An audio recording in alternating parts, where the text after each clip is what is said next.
mesdemoiselles et messieurs, bonjour, bienvenue dans ce nouveau numéro de Parlons-en,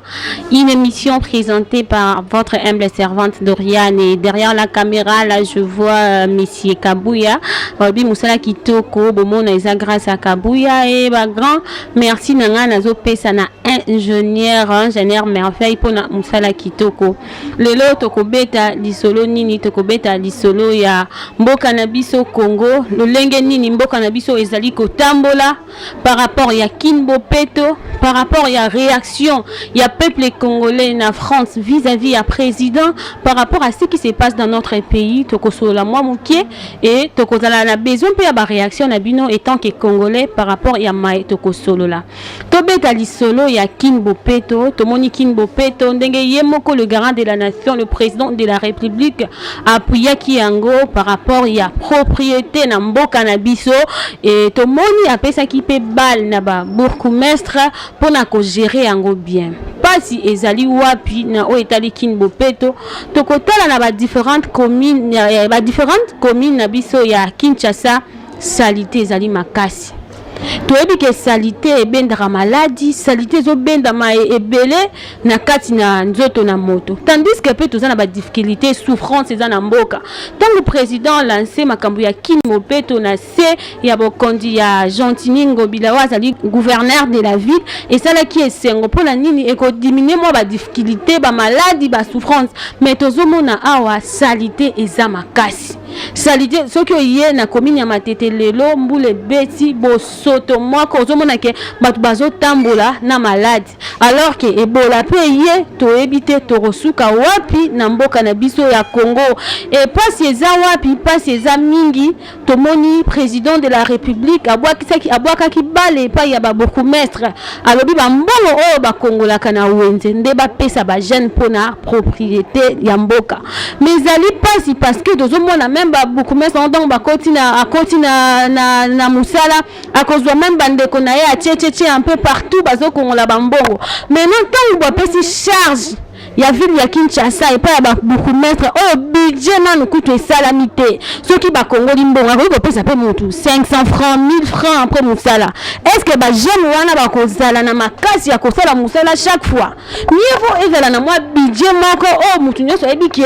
nazokende kosala musala nasuka 100 na mwa 300 mwa 200 parce que za musala moko o ezali ya pasi mais tozomona le lenge président amemeli yango eza kitoko te Gentil Bila o asape kobetela yango sete mais on dirait suivi ezate tokomi omona député moko ala muki na tongo asangisi mwa 5 6 7 jeunes baye basali salongo ba filmer eleki na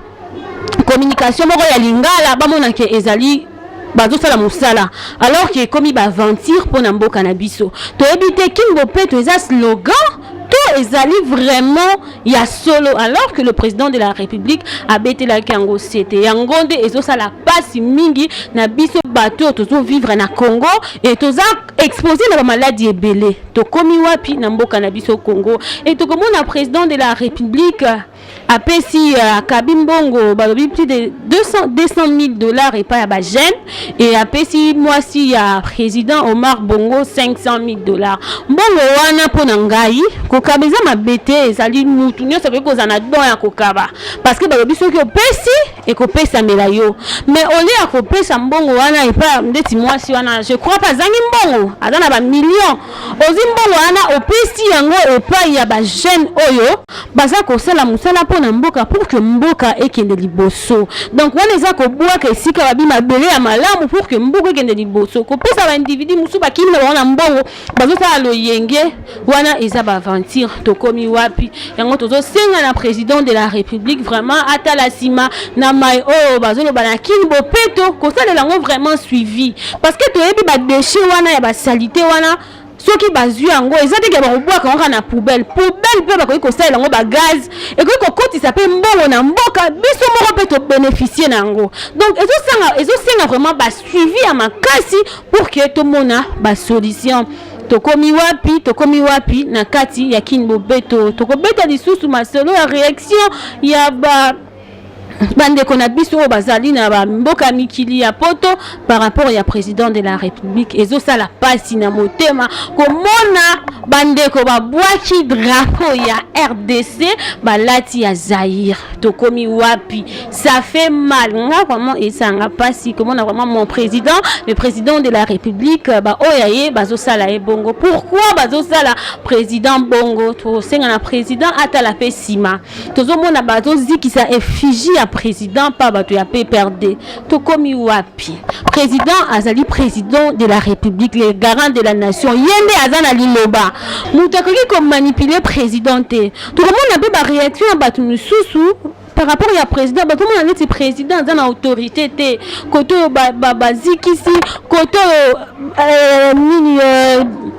vient un président batumbi on dirait président na mboka na comme une insécurité totale tokomi wapi na mboka yango to kosenga na président de la République je crois que bana Congo balingaka yo mais bazolinga bazokozela quelque chose de ta part hein au sala moi eloko moko oyo ko sala ke batu s'accrocher encore na yo yango wana tozo senga tant tozo mena bilili batu baza contre yo eza pena mikili ya poto ezo sala soni ozali président de la République le lenge Vital Kamerhe zoloba entre FCC na cash président eza moko eza président de la République oui président eza moko et sengeli pe to sentir yango coalition eza nango mabete parce que toningi mboka na biso ekende liboso mais sengeli to sentir yo na ba décision ya makasi par rapport ya makamuni c'est comme ko banga pe kolobela to ba président le prédécesseur président de banga parce que au moins na sala kibwe tout le monde si le secrétaire il s'appelle comment Chadari ma réaction vis-à-vis il y a président en place pouvoir en place on dirait président Zana été FCC président Kabila Zanaye président Titi bango mibale bazo sala mais puissance oh ya président vraiment yango tozo linga to mona afin que to vivre pe kimia na mboka tant to moni balobi ezala nanu te président ndeti le président Kabila azaki na pouvoir alongwe calmement et le président Tshisekedi a remplacé ezalaki déjà démocratie moko na Afrique vraiment ezalate et encourageaki qui parce que toyebi ke mboka na bise kozala na kimia mais lelo oyo tant tozomona le deux partis et komi ya kobunda ya koswana ezopesa pasi tozosenga na président de la République otala mboka osala pe posa ya peuple congolais pour que makambo ezokende bi ekende malamu mais oyo ba ete ezape na bato o balingaka yo ata bato bazobwakisa yo ezape na ba congolais mususu balingaka yo nesinga comme conseil nde balobaka ko forcer na yo te ya président ba o balingi yo o be baboyi yo soki balingi yo voyager te bon otiki na yo président pour que bango pe bazala na esengo mais comme conseil na repé sa président l'autorité wana to sentir yango parce que balobi toute autorité vient de Dieu tant que président de la République même si balobi oziango na tricherie quelle que soit forme ce que nga na yebi toute autorité vient de Dieu et ko koleka na gauche na droite mais bisika ozali c'est que nzambe mutapesi yo et sengeli pe to sentir yango parce que na yebi ke nzambe pe aza sima na yo to loba pe likambu o etali le président de la République le président candidat malheureux Fayoulou par rapport à la négociation donc pour nous on d'accord ceux qui mboka qui de liboso ceux qui les deux présidents va sangani Fayoulou et puis le président de la République Mabeza wapi ça non mabete pour que mboka na biso qui de liboso tout bon changement un président